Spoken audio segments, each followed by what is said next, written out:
네, 안녕하세요. 무비 리뷰 시간인데요. 그, 오늘, 리뷰해드릴, 영화는, 영국 영화, 이제, 아사일럼이라고 하는 영화입니다. 어, 무비 리뷰 하기 전에, 이렇게 좀, 어제, 비가 엄청나게 오더라고요. 라스크루세스, 제가 사는 라스크루세스라고 하는 곳이 미국의 어디에 위치한 곳이며, 이렇게 어떤 곳인지, 이런 것도 이제, 이렇게 무비 리뷰하는 어떤 이 시간을 빌려서 조금 이렇게 말씀을 드릴게요. 어, 제가 있는 곳은 이제 라스크루세스라고 하는 곳이고, 이제 로케이션, 그, 위치라고 하는 거는 이제 미국의 이제 뉴멕시코 주에 있습니다. 뉴멕시코 주의 두 번째로 큰 어떤 도시라고 생각하면 돼요. 어, 이 뉴멕시코에서 이제 가장 유명한 이제 도시라고 하면은 이제 산타페라고 하는 곳이 있어요. 산타페라고 하는 게 이제 뉴멕시코 한 북쪽 쪽에 있고요. 북쪽 쪽에 있고 어, 라스크루세스는 이제 남쪽에 있어요. 남쪽에 있어서 이제 한 1시간 정도 가면은 이제 멕시코 국경에 다다를 정도로 이제 그 남쪽에 있고요.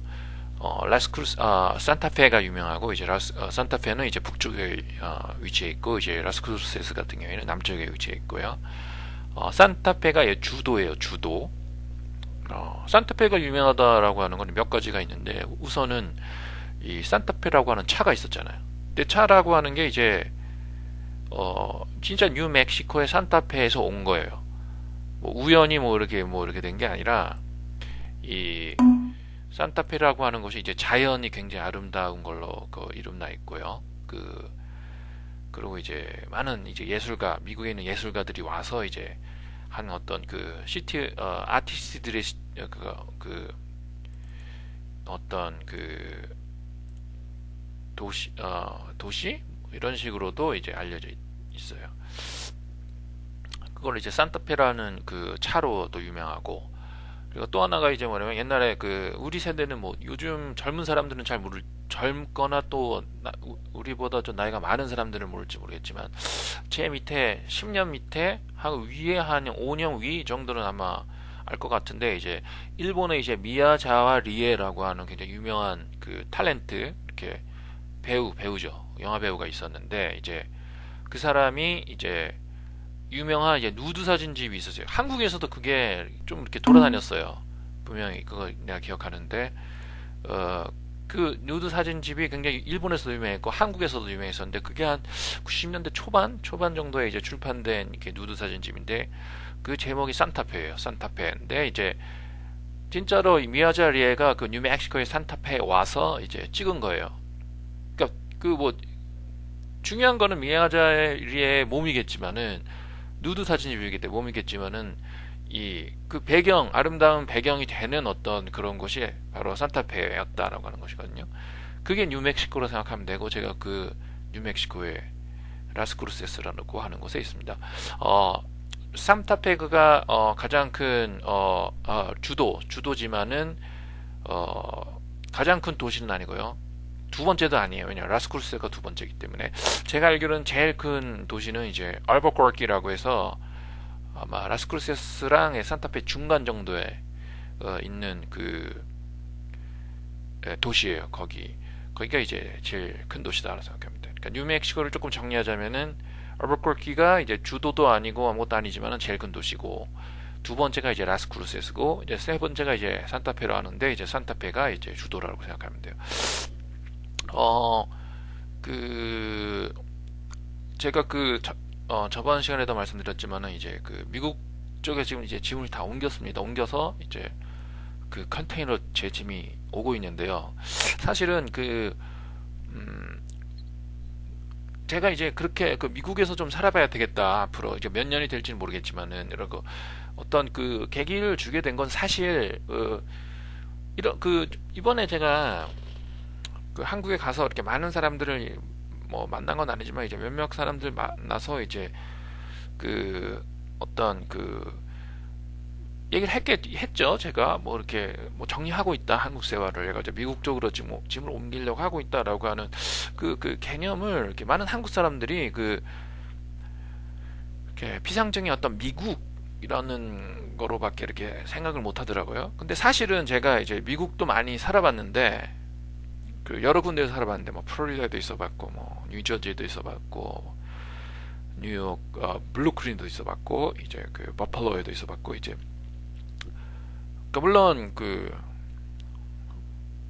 사실 내가 여기서 좀 살아야 되겠구나라고 그 사실 이렇게 이렇게 자극을 준 건 사실 미국이라고 하는 개념이 아니에요. 그러니까 한국 사람들이 어떤 한계라고 하는 게 이제 한국적인 어떤 생각을 자꾸 이렇게 투사를 하는데 미국적 환경, 한국적 환경이라고 하는 미국적으로 투사를 하는데 이게 부합이 되지 않는다라고 하는 얘기거든요. 그래서 한국에서 산다라고 하면은 비슷비슷하잖아요. 여러 가지 물론 틀리겠죠. 제주도에서 사는 거랑 뭐 시골에서 사는 거랑 서울에서 사는 거랑 좀 틀리겠지만은 이렇게 작은 땅덩어리에 저 정도 차이가 있다라고 하면은 미국 정도 큰 어떤 나라라고 하면은 훨씬 큰 차이가 있을 것이란 말이에요. 그러니까 그렇기 때문에 나는 미국에 온다라는 생각은 안 들고 나는 라스크루세스에서 살고 싶다라는 생각이 들었어요. 라스크루세스에서. 나 버펄러에 있을 때 버펄러에서 계속 살고 싶다는 생각은 안 들었어요. 전혀. 근데 라스크루세스에 오고 1년 정도 살아보니까 여긴 너무 괜찮다. 정말로 내가 몇 년 정도는 정말 이렇게 행복하게 살 수 있을 것 같다. 최소한. 이런 생각이 들었기 때문에 이제 라스크루세스 미국 쪽으로 오게 됐다라고 하는. 그러니까 내가 미국으로 이주를 한다라고 하는 게 아니면 어떤 미국이라는 개념을 생각을 하면 안 되고 제가 어떤 곳에 지금 가고 있는가. 그럼 라스크루세스다. 그러면 내가 라스크루세스에 마음에 들었다라고 하는 거지. 미국의 어떤 추상적인 어떤 미국의 마음에 들었다. 라고 하는 부분은 어떻게 보면 미니멀할 수도 있어요. 왜냐하면 그러한 영향은 작거든요. 미국에서 이제 여러 도시들이 있는데 그런 데서 살다 보면은 미국의 큰 어떤 그런 추상적 개념이 이제 구속하는 거, 개인을 구속하는 거는 굉장히 어떻게 먼 개념이라고 생각할 수 있어요. 그러니까 라스크루세스 사람은 라스크루세스의 문화, 라스크루세스의 삶의 방식대로 살고 있다고 생각하면 되고, 저 멀리 떨어진 뉴욕이라고 하는 데는 뉴욕 사람이 뉴욕이라고 하는 주는 뉴욕의 이 주는 어떤 특색에 맞춰서 개개인들이 이렇게 살고 있다라고 하면 되는 거예요. 그러니까 그 차이가 많다라고 하는 거거든요. 그럼 결국은 왜 그러면 라스쿠르세스라고 하는 것이 그렇게 마음에 들어서 그런 영감을 줬느냐? 왜 다른 곳은 그런 영감을 나에게 못 줬느냐? 그러면 이런 긴 얘기가 되겠지만 지금 아까 말씀드렸다시피 라스쿠르세스 어떤 기후를 좀 얘기를 말씀드리겠다고 했기 때문에 그게 하나의 큰 이유거든요, 사실. 어제는 굉장히 비가 왔는데 7, 8월에는 좀 비가 오는 것 같아요. 이번에 이제 첫 7월이거든요. 작년 8월에 왔기 때문에. 근데 이제 8월 왔을 때도 비가 오더라고요, 간간히. 근데 7월 되니까 6월 달까지 전혀 6월 달은 내가 안 왔어. 한국에 있었기 때문에 잘 모르겠지만 5월 말, 6월 초까지는 비 구경을 못했어요. 계속 몇 개월 동안을. 근데 이제 7월 돼서 이제 한국에서 딱 들어오니 이제 비구경을 하고 작년에 8월에 비구경을 하고 이제 9월, 10월 이렇게 되니까 또 비가 안 오더라고요. 그러니까 결국은 이제 7, 8월에 좀 비가 온다라고 하는 얘기인데 1년 통틀어 이렇게 봤을 경우에는 여기가 이렇게 사막 기후거든요. 사막 기후. 그러니까 사막이라고 생각하면 돼요. 이 도시에서 조금 나가면은 이렇게 사막이 펼쳐져 있어요. 사람이 어떤 곳에서 이렇게 얼마나 행복을 느끼는가라고 하는 것에 어떤 하나의 요인이 이제 과학적으로도 즉 심리학자라든지 그런 사람들도 이제 연구를 하는 것 같지만은 하나의 큰 요소가 되는 게 사실은 기후거든요, 기후. 그러니까 예를 들어서 기후가 자기 자신에게 안 맞다라고 하면은 이제 순간순간 어떻게 보면은 불쾌함을 준다고 생각하면 돼요. 기후에 대한 불쾌함. 그런데 불쾌함이라고 하는 것이 사실 어떤 생활에서 오는 어떤 스트레스는 아니지만 그런 게 직간접적으로 어떤 삶의 질에 큰 어떤 영향을 준다라고 하는 삶의 질에. 그럼 나는 라스베가스가 좋다. 그러면 결국은 나는 기후가 마음에 들었다라고 하는 얘기인데 왜 라스크루세스의 기후가 나에게 딱 맞는가라고 하면은 우선 나는 햇빛을 햇빛. 나는 한국에서 햇빛이 안 나온다라거나 우중충한 날에 비가 온다라면 굉장히 디플레스드 되는 게 그 증상이 옛날부터 있었어요. 옛날부터. 그래서 이제 햇빛이 나면은 막 이렇게 그 힘이 나고 이렇게 밖에 나가가지고 야외 활동도 하고 막 그러는데 비가 오거나 이렇게 햇빛이 안 나면은 굉장히 디프레스 된다라고 하는 거예요. 그게 하나 이제 문제였고 한국에 살 때. 두 번째는 이제 습기. 이렇게 더운 건 나는 문제가 아니라 이제 습기 찬 그런 기후가 것을 굉장히 이제 못 참는 그런 게 있었고요.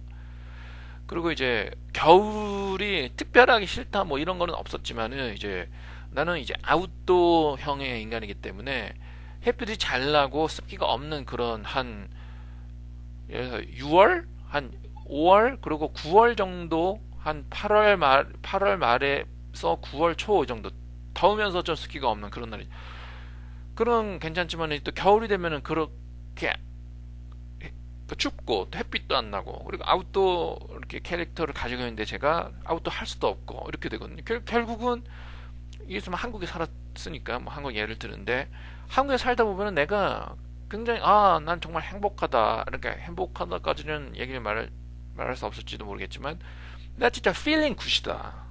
지금 어떤 그런 그 어떤 환경적인 어떤 그 영향에서는 그런 거랑 이제 나랑 인터액션 하는데 거기서 오는 것에 내가 좋은 반응, 좋은 필링을 느끼는 어떤 그 해라고 하는 거는 고작 정말로 막말로 한 두 달도 못 안 된다라고 하는 거야. 두 달도? 한국 같은 경우에는 두 달도. 그러면 이 그런 굉장히 그 환경적인 행복감을 느낄 수 있는 어떤 그런 게 그건 라스쿠르셋에 보니까 굉장히 길어지더라고요. 왜냐? 우선 라스쿠르셋은 굉장히 왜 햇빛이 365일인가 340일인가 나와요. 340일 이상, 350일 정도 햇빛이 계속 흐린 날이 없다고 생각하면 돼요. 요즘 좀 비가 온다라고 하지만 햇빛이 계속 나요. 어떻게 보면 샤워거든요. 소나기 비슷하게 온다라고요. 그런데 지금 어제 오늘도 계속 비가 오고 오늘도 구름이 좀 많지만은 지금 햇빛이 나오고 있단 말이에요. 지금 내가 그 바깥을 보면서 얘기를 하는데 그러면은 내가 그렇게도 좋아하는 햇빛을 300 며칠 동안 즐길 수 있다라고 하는 거. 그 다음이 뭐냐면은 덥긴 더운데 내가 제일 못 참아하는 거는 습기. 항상 나는 습기 이렇게 해가지고 끈적끈적하면 땀이 막 나면서 막 죽을 것처럼 돼요. 죽을 것처럼 정말 이렇게. 근데 워낙 여기는 그 건조하기 때문에 더워도 30 얼마 며칠 전에 38도 이렇게 9도 이렇게 올라가더라고요. 37도. 그렇게 되니까 좀 이렇게 습기가 없어도 좀 힘들더라고요. 근데 뭐 내가 그 한국 떠나기 전 한 5월 말 정도도 기온이 어느 정도까지 됐어요. 33도까지 올라갔었는데 너무너무 프레젠트해요. 느낌이. 33도까지 올라갔었는데 내가 자전거 타려고 밖에 나가면은 너무너무 기분이 좋아요. 햇빛도 나고. 그러니까 무슨 얘기를 하면은 습기가 없으니까 나는 33도까지도 견딘다라고 하는 한 37, 8도 올라가면 또 모를까 33도까지도 견딘다라고 하는 얘기거든요. 그럴 정도로 습기가 없어요. 그럼 내가 습기에 약한 내 체질로는 너무너무 좋은 거죠. 사막이기 때문에. 그리고 이제 이게 두 번째 이유고 이제 세 번째 이유라고 하면은 제가 아웃도어의 어떤 그 생활을 즐기는데 운동 좋아하고 자전거를 타는 거 좋아하고 이렇게 하는데 한국에 있으면은 뭐 이렇게 비가 온다 뭐 한다 춥다 이렇게 해가지고 그거를 진실로 즐길 수 있는 기간은 얼마 안 된다는 거예요. 장마 때 못하죠. 그 장마 때 해봤자 불쾌하죠. 밖에 나가봤자. 그러면 한 뭐 봄에 좀 하고 가을에 좀 하고 한 아웃도어를 진짜 이렇게 추위를 무릅쓰고 막 껴 있고 이렇게 뭐 고수부지 가가지고 뭐 자전거를 탄다. 그건 좀 이렇게 포싱 하는 게 있잖아요. 이렇게 좀 억지로 건강을 위해서. 그런데 진짜 정말 기분 좋게 이렇게 할 수 있는 기간이라고 하는 건 또 얼마 안 된다. 근데 라스크로스에 여기 오니까 그런 기간이 정말 익스텐션 하는 거야. 정말로 한 1년에 한 11월 추운 게 11월도 안 추워요. 그러니까 12월 1이거든요. 3월부터는 안 춥거든요. 이렇게 충분히 할 수 있거든요. 자전거도 타고. 그러면 3개월 빼면은 한 1년에 9개월 동안을 내가 할 수 있는 어떤 아웃도어 생활을 할 수 있다라고 하는 거예요. 그럼 결국은 이렇게 되면은 삶의 질이 올라가는 거거든요. 이 많은 사람들이 이 특히 내가 뭐 이렇게 한국에 있었기 때문에 한국 사람들을 좀 비판할 수밖에 없는 이유가 뭐냐면은 이제 이 삶의 행복이라고 하는 게 그 많은 사람들이 아직도 이렇게 한국 사람들이 착각하고 있는 게 뭐냐면은 행복이라고 하는 게 뭐냐면 이 순간순간의 어떤 그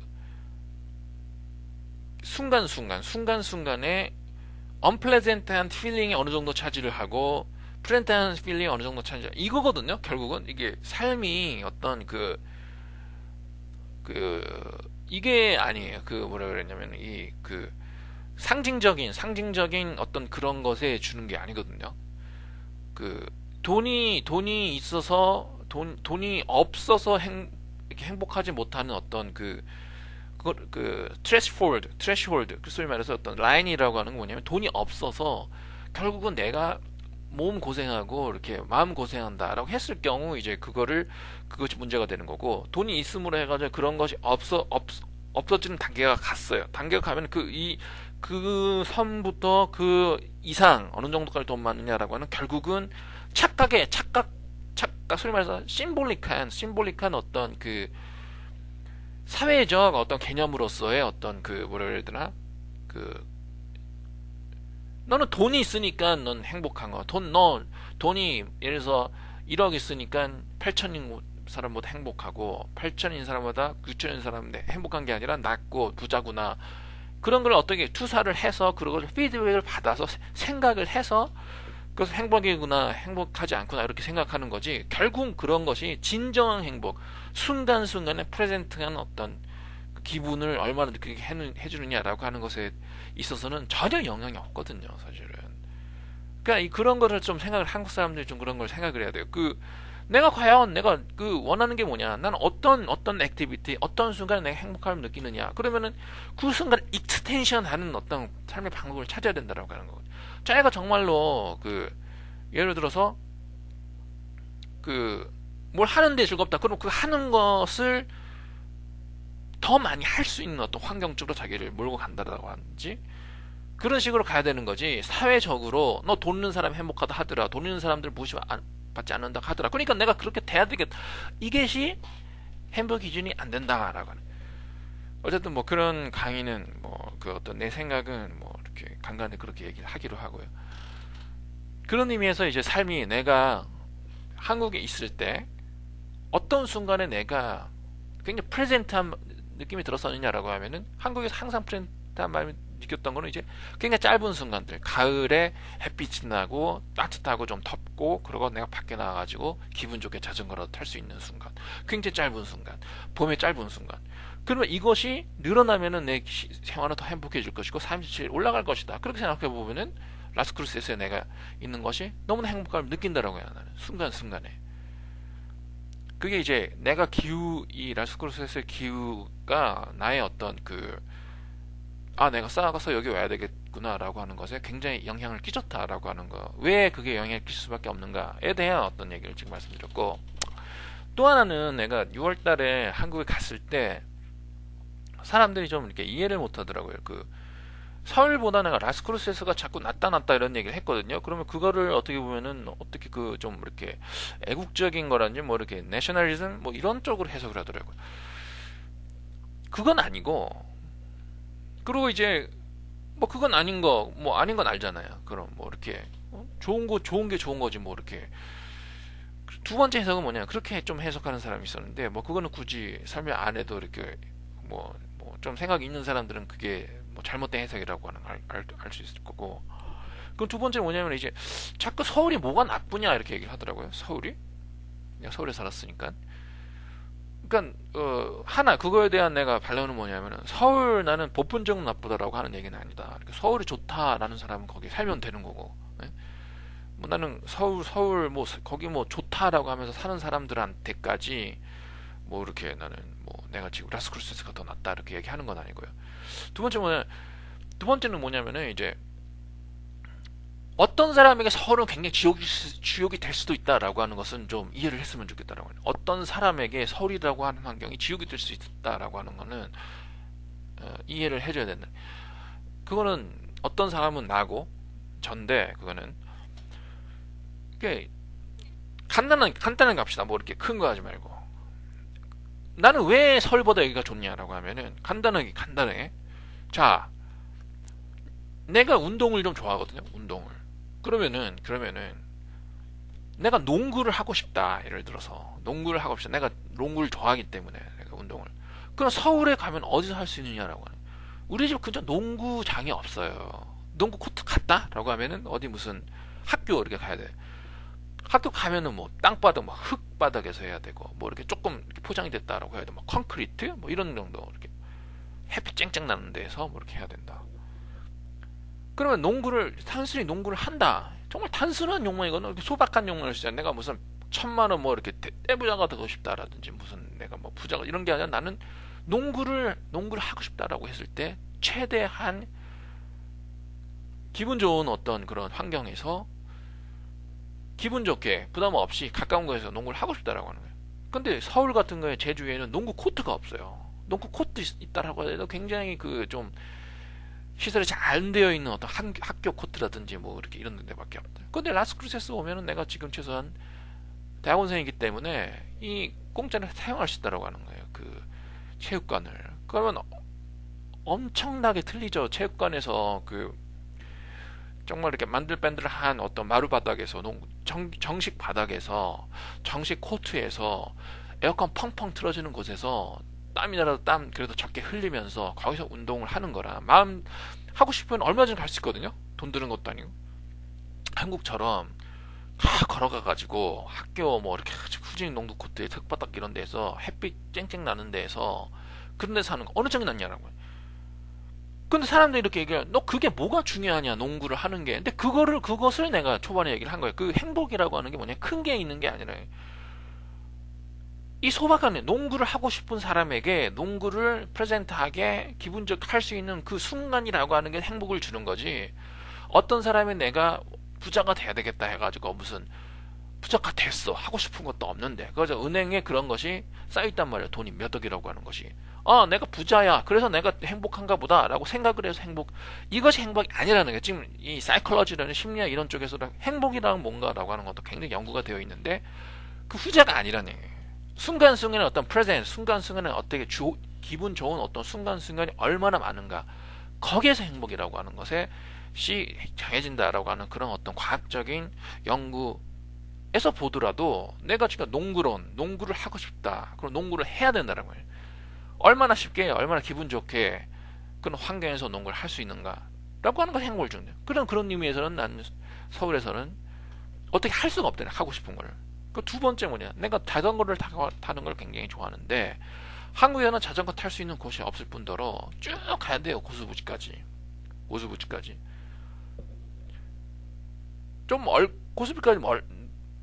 멀고요. 고수부지가 꼭 나쁘다라고 하는 건 아니지만은 자전거 타려면은 좀 이렇게 아까 얘기했다시피 좀 돼야 되거든요. 좀 햇빛도 나고 좀 건조하고 이렇게 하면 기분이 좋은 거지. 막 끈적끈적거린다든지 그리고 막 추운 그런 환경에서 뭐 고수부지까지 쭉 가가지고 자전거를 탄다. 이건 좋은 게 아니거든요. 근데 예를 들어서 라스코스 같은 경우에는 쭉 해가지고 이렇게 고수부지 뭐 간다 이런 개념에서 그냥 집 밖으로 나와서 쭉 자전거를 타면 이 도시 전체가 자전거 길이에요. 자전거 길이라고 생각하면 돼요.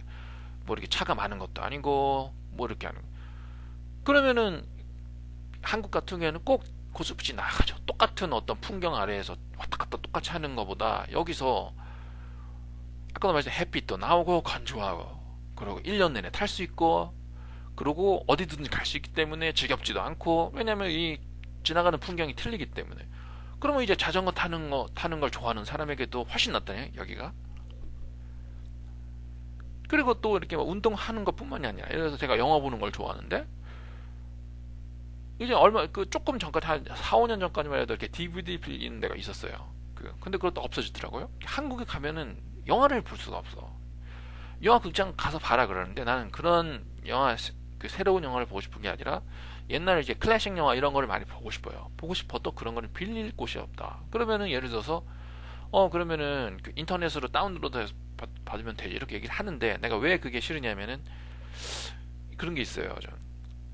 그 조금 이렇게 사실 이렇게 DVD 이렇게 대여를 하더라도 좀 볼 때가 좀 많거든요. 시간이 없거나 이렇게 기분이 안 내키면은. 그래서 나의 이상은 뭐냐면은 이렇게 그런 식으로 다운로드 같은 거 받을 경우에 돈을 먼저 지불해야 된다라고 해요. 근데 꼭 그렇게 부담스럽게 보고 싶지 않고 이렇게 편하게 보고 싶다라고 하는. 뭐 이렇게 빌려 와서 못 보면은 또 돌릴 수도 있고 뭐 이런 식으로. 근데 뭐가 좋냐면 라스크루스 이건 미국에 해당되는 거예요. 버플러에서도 그렇지만은 시립도사는 굉장히 잘 되어 있어요. 그 버플러에서도 그랬고 라스크루스에서도 그랬고 공짜거든요. DVD 빌리는 게 굉장히 많고 컬렉션도 공짜고요. 그리고 뭐 이렇게 근년 히트작도 많이 있지만 근년 히트작만 있는 게 아니라 예전에 굉장히 좋다라고 하는 영화들 한국에서는 뭐 이렇게 찾을 수 없는 영화 같은 이런 것도 굉장히 비치가 되어 있어요. 그래서 거기서 그런 것도 이렇게 빌릴 수 있고 또 가져와서 못 볼 경우에는 그냥 돌려주면 되는 거니까. 그래서 그런 어떤 이 환경 자체도 이제 내 라이프 스타일에 딱 들어맞는다라고 해요.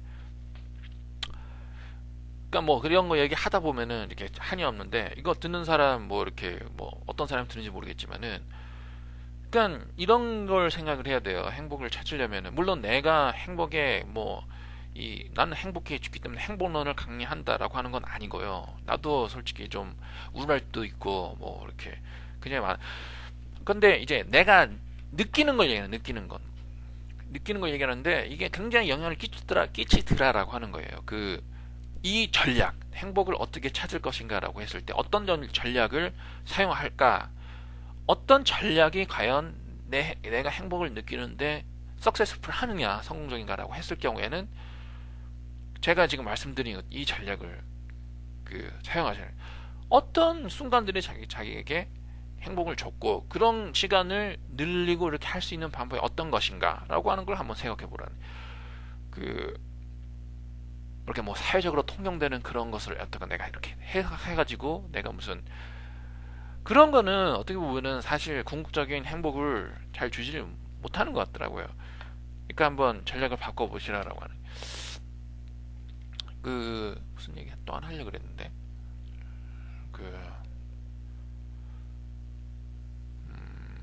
그리고 또 하나가 이제 며칠 전에 그 뉴스를 보니까 뭐 이렇게 지금 뭐 서울은 좀 덜한데 이제 수도권이 지금 폭발 지금 증상이라고 그러고 뭐 심지어 전라도나 제주도는 인구가 줄어들고 있다고 하더라고요. 근데 이제 역설적인 게 뭐냐면 그 기사를 보니까 제주도 전라남도가 이 삶의 질에 있어서는 가장 높다라고 하더라고요. 이게 이 아이러니가 뭐냐라고 하는 거예요. 아이러니가. 그러니까 이건 두 개로 해석을 하고 할 수 있어요. 하나가 뭐냐면은 어리석게도 삶의 질 좋은 데를 떠나서 사람들이 삶의 질이 나쁜 곳으로 올라온다. 왜냐하면 서울이라든지 수도권은 삶의 질이 낮거든요. 기준에서 봤을 때. 그런 게 하나고 두 번째는 뭐냐면은 결국은 인구가 많고 이렇게 인구 밀도가 높아지면 삶의 질이 떨어진다 이렇게 얘기할 수도 있어요. 그러니까 이게 어느 쪽이 먼저인지 모르겠어요. 그런데 어쨌든 간에 이거는 고려해볼 사람들이 어디에서 내가 가족을 꾸리고 살아야 되느냐라고 했을 경우에 그거는 고려할 만한 대상이 된다라고 하는 거예요.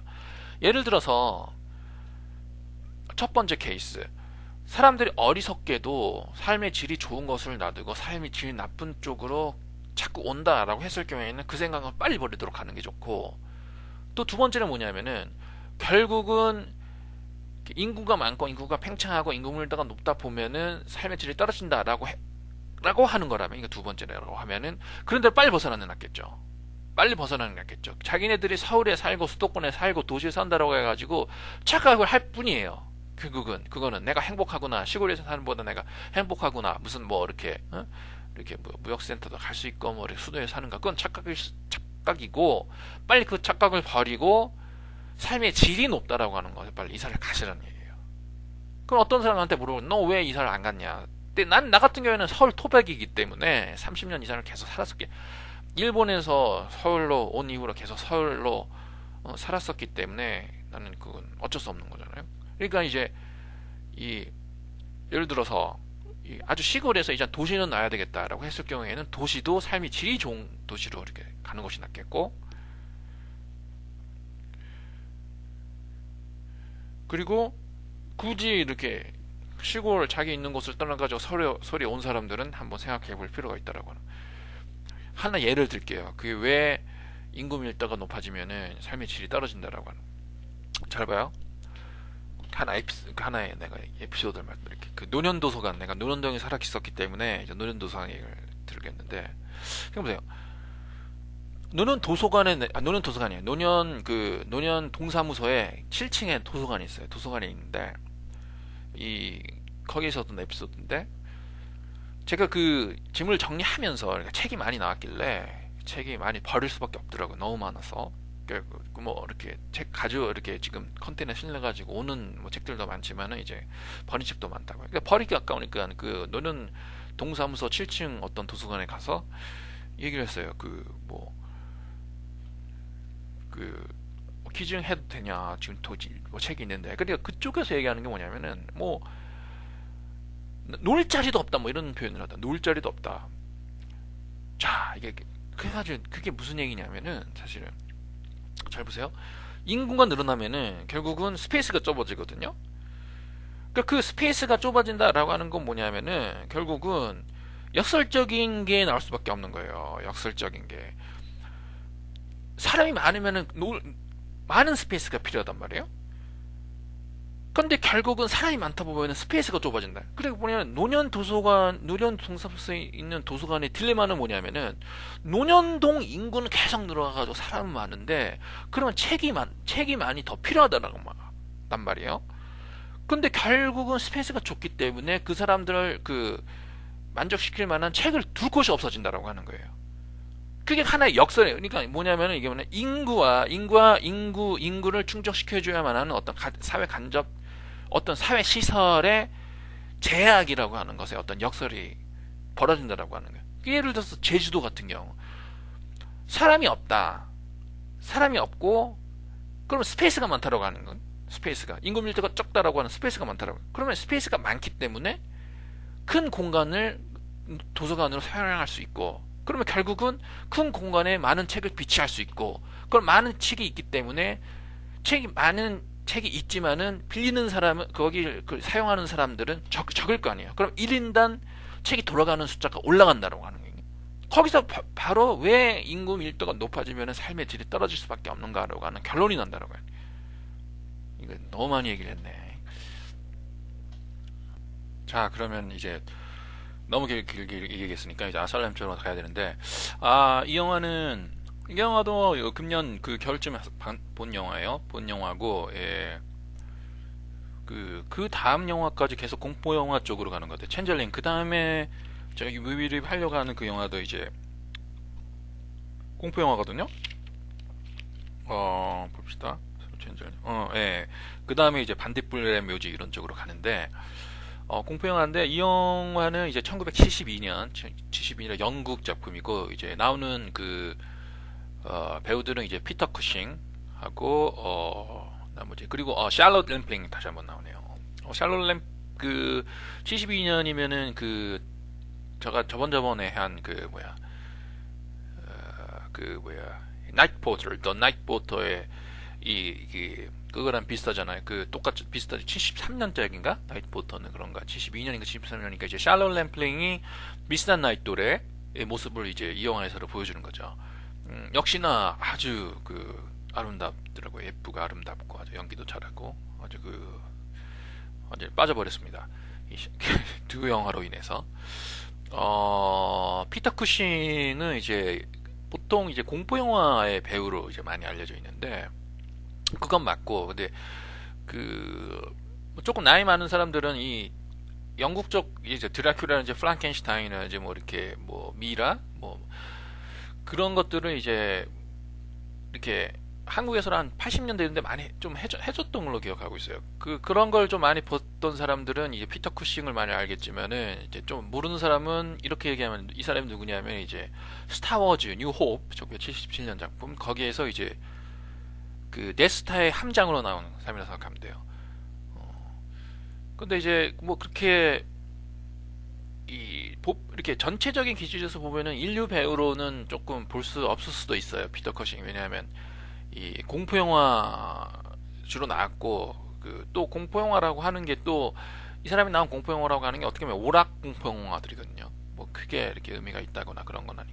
물론 이렇게 재밌는 것들도 많지만, 그리고 드라큘라라든지 그런 영화는 굉장히 유명하지만, 그렇기 때문에 이제 뭐 인류 배우로 볼 수는 없지언정 이제 공포 영화의 필드에서 봤을 경우에는 이제 인류급 공포 영화 배우라고 할 수 있죠. 그 좀 되지만 이 드라큘라 72라고 하는 영화를 제가 봤는데 연기를 잘하더라고요. 역시 다른 배우에 비해서. 이거 이제 피터 커싱과 함께 이제 영 브리티시 홀러의 어떤 그 가장 유명한 어떤 배우라고 하면 이제 크리스토퍼 리. 이 사람은 이 피터 커싱이 주로 이제 드라큘라 영화에서 반 헬싱 박사로 많이 등장을 했다라고 하면 이제 크리스토퍼 리는 항상 이 드라큘라로 많이 나온 사람이라고 생각하면 돼요. 그러니까 항상 이 두 사람은 커플링해서 이렇게 많이 나오거든요. 어, 이 두 사람 또 이렇게 개인적으로도 친분이 있다라고 하더라고요. IMDb 이렇게 보니까 이제 피터 쿠싱의 어떤 인터뷰에서 한 얘기를 보니까 이제 크리스토퍼 리가 굉장히 친한 배우였다 뭐 이런 식으로 얘기를 하더라고요. 피터 쿠싱은 이제 운명했고 그 거의 마지막 작품 이 스타워즈가 마지막 작품이었던 걸로 알고 있고 그 후에 이제 금방 운명을 했는데 크리스토퍼 리는 지금도 지금 굉장히 정력적으로 활동하고 있어요. 90 몇 살 정도로 된 걸로 알고 있는데 이 사람이 누구냐면은 이 사람이에요. 이 스타워즈 이제 뉴 스타워즈 있잖아요. 1, 2, 3 이렇게 나온 거 거기에서 이 알곤인가 이름이 스타워즈 2 이렇게 이 어택 오브 클론인가 두 번째 작품 있잖아요. 거기서 이제 요다랑 마지막에 이렇게 이 칼싸움 벌이는 그 사람이고 또 이 사람이 또 나온 게 반지의 제왕의 반지의 제왕에서 알고냐나 이게 좀 기억이 좀 안 나네. 거기 나쁜 놈으로 나온 그 수염 길러서 키 크고 그 사람이에요. 크리스토퍼 리가. 그러니까 굉장히 주로 이제 예전에는 이 사람이 브리티시 호러의 어떤 간판 스타였죠. 그러니까 이 사람의 간판 역이 뭐 프랑켄슈타인 역도 하고 무슨 미라 역도 했지만 가장 중요한 건 이 사람이 드라큘라를 잘 연기를 했거든요. 근데 좀 나이 많은 사람에게는 이제 드라큘라 배우로 알려져 있지만은 그런 어떤 이 이미지를 아주 이제 나이가 들어서 좀 공백이 많이 있었던 걸 알고 있어요.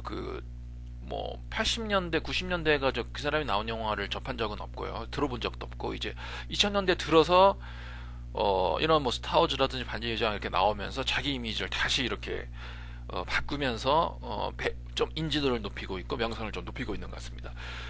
이 두 사람을 이제 말씀을 드린 게 뭐냐면은 이 두 사람이 굉장히 유명하다라고 하는 거거든요. 왜냐하면 이 사람이 굉장히 많은 공포 영화에 나왔고 이 공포 영화들이 꽤 히트를 했다라고 하는 거예요.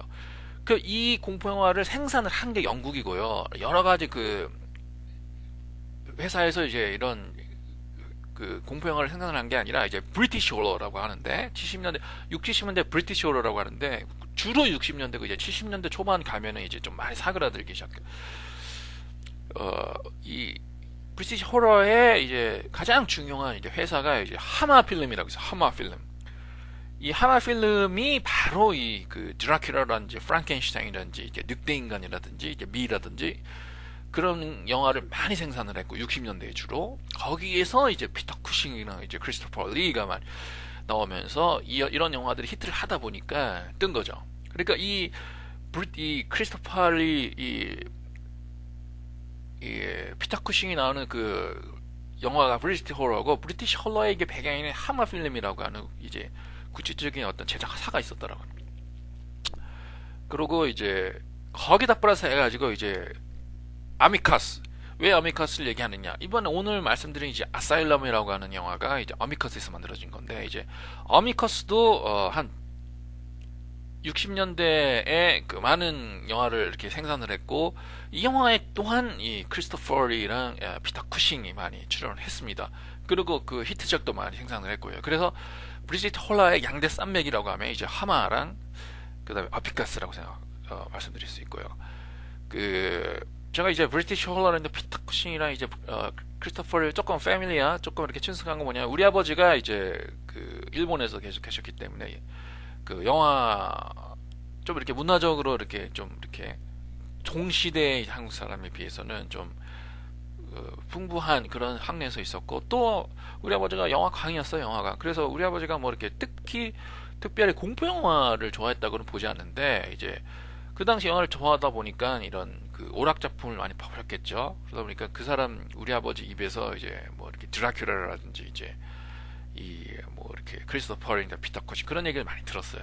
그래서 그런 의미에서 제가 좀 많이 친숙하고, 그리고 이제 이 어미커스가 이제 굉장히 좀 이렇게 주로 이렇게 생산하는 어떤 영화라고 하는 게 이제 그 안톨로지, 이렇게 미국에서 안톨로지 필름이라고 하는 것 같고, 뭐 우리나라나 일본 같은 경우에서는 옴니버스 영화라고 얘기하기도 하고요. 한 영화에 다른 어떤 줄거리를 가진 그 내용이 한 서너 개 이렇게 들어가 있는 그런 거를 그런 옴니버스는 안톨로지 필름이라고 하는데, 그런 것을 주로 이렇게 많이 생산하면서 그런 것에서 많이 히트를 친 것 같더라고요. 아미커스라는 영화가.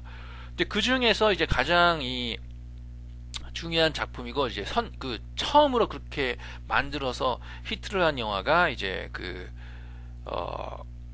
뭐냐면은 지금 위키페디아를 보면서 좀 잊어버렸기 때문에 닥터 텔러즈 하우스 오브 헐러예요. 1964년 작품. 이걸 내가 왜 잘하냐면은 이 영화 줄거리를 우리 아버지가 많이 얘기를 해줬어요. 이 무슨 좀 재밌게 봤다라는 식으로 이렇게 많이 얘기를 해줬어요. 근데 이 영화가 바로 이제 옴니버스 작품이에요. 이 한 영화에 한 4개, 5개 정도 스토리, 다 공포스러운 스토리인데 이렇게 하면서 하는 영화였어요.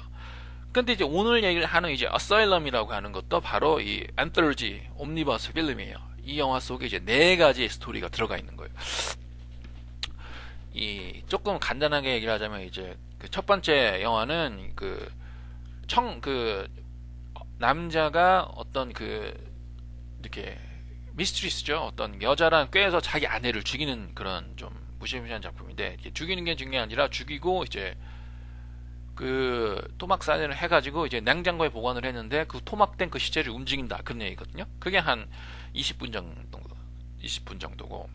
그리고 이제 두 번째는 뭐냐면은, 이제 가난한 옷을 만드는 재단사가 어떤 이제 조금 이렇게 좀 미스테리한 어떤 그런 커스터머, 이렇게 고객이 와서 어떤 옷을 만들어 달라, 꼭 그렇게 맞춰서 언제까지 돈을 얼마든지 줄게. 이 고객을 연기한 게 이제 피터 쿠싱인데, 근데 알고 봤더니 그 옷이라고 하는 게 이제 자기 아들, 피터 쿠싱 아들이 죽었는데 그 아들을 다시 살리게끔 하는 어떤 재래에 쓰여지는 어떤 옷이었다. 뭐 이런 거고요.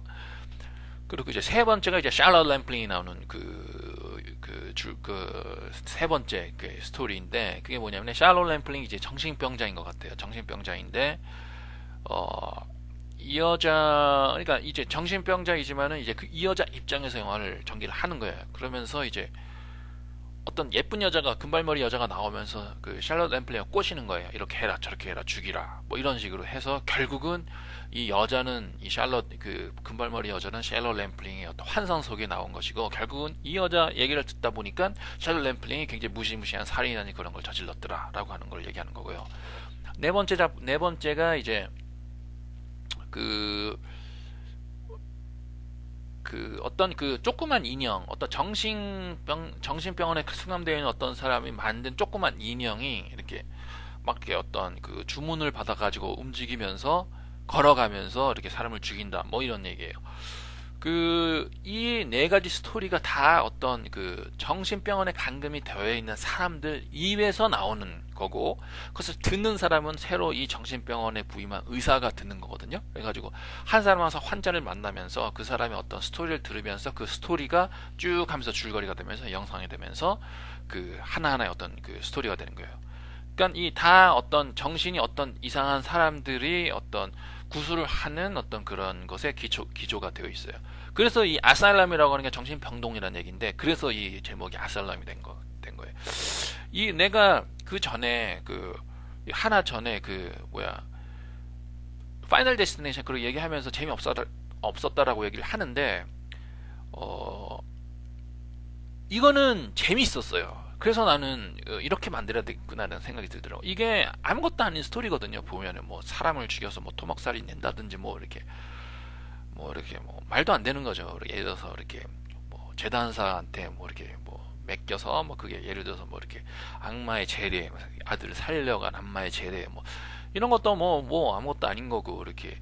근데 최소한 그 영화가 이제 80 보니까 88분짜리 영화임에도 불구하고 4개의 스토리가 있으면서 하나 스토리 끝나면 다시 새로운 스토리가 나오고 다시 하나 스토리면 다시 스토리가 나오기 때문에 보는 사람 입장에서는 훨씬 이 타이트하게 볼 수 있다라고 하네. 예를 들어서 한 스토리가 좀 재미없었구나 라는 느낌이 들어도 그 다음 스토리는 재미있었겠지 이런 식으로 보고요.